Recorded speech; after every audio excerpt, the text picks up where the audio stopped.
ಎಲ್ಲರಿಗೂ ನಮಸ್ಕಾರ. ನಾನು ನಿಮ್ಮ ಕನ್ನಡಿಗ ಕಹಸ.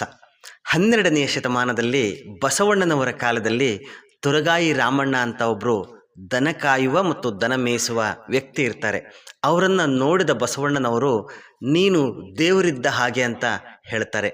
ಆಗ ತುರಗಾಯಿ ರಾಮಣ್ಣನವರು ಬಸವಣ್ಣನವರ ಕುರಿತು ಹೇಳ್ತಾರೆ, ಗುರುಗಳೇ, ನಾನು ಕೇವಲ ದನವನ್ನು ಮೇಯಿಸುವ ಮತ್ತು ದನವನ್ನು ಕಾಯುವ ವ್ಯಕ್ತಿ, ನಾನು ಹೇಗೆ ದೇವರಾಗಲು ಸಾಧ್ಯ ಅಂತ ಹೇಳ್ತಾರೆ. ಆಗ ಬಸವಣ್ಣರು ಹೇಳ್ತಾರೆ, ಆ ದೇವರು ಜನರನ್ನು ಕಾಯ್ತಾರೆ, ನೀನು ದನಗಳನ್ನು ಕಾಯ್ತಾ ಇದೆಯಾ, ಆದ್ದರಿಂದ ನೀನು ಸಹ ದೇವರಿದ್ದ ಹಾಗೆ ಅಂತ ಹೇಳ್ತಾರೆ. ಅಂದರೆ ಕಾಯಕವೇ ಕೈಲಾಸದ ಒಂದು ಅದ್ಭುತವಾದ ವ್ಯಾಖ್ಯಾನವನ್ನು ಬಸವಣ್ಣನವರು ಹೇಳ್ತಾರೆ. ಅಂದರೆ ನಾವು ಮಾಡುವ ಕೆಲಸದಲ್ಲಿ ಶ್ರದ್ಧೆ, ನಿಷ್ಠೆ, ಪ್ರಾಮಾಣಿಕತೆ ಇದ್ದರೆ ಆ ಕೆಲಸವು ಕಾಯಕವೆನಿಸಿಕೊಳ್ಳುತ್ತದೆ. ನಂತರ ಆ ಕಾಯಕವೇ ಕೈಲಾಸವಾಗುತ್ತದೆ ಎಂದು ಬಸವಣ್ಣನವರು ಹೇಳಿ ಹೋಗಿದ್ದಾರೆ. ಆದ್ದರಿಂದ ನಾವು ನಮ್ಮ ಕೆಲಸದಲ್ಲಿ ಸಣ್ಣದೇ ಇರಲಿ ದೊಡ್ಡದೇ ಇರಲಿ, ಮೊದಲು ಸತ್ಯ, ನಿಷ್ಠೆ, ಪ್ರಾಮಾಣಿಕತೆಗಳಿಂದ ನಮ್ಮ ಕೆಲಸವನ್ನು ಮಾಡೋಣ.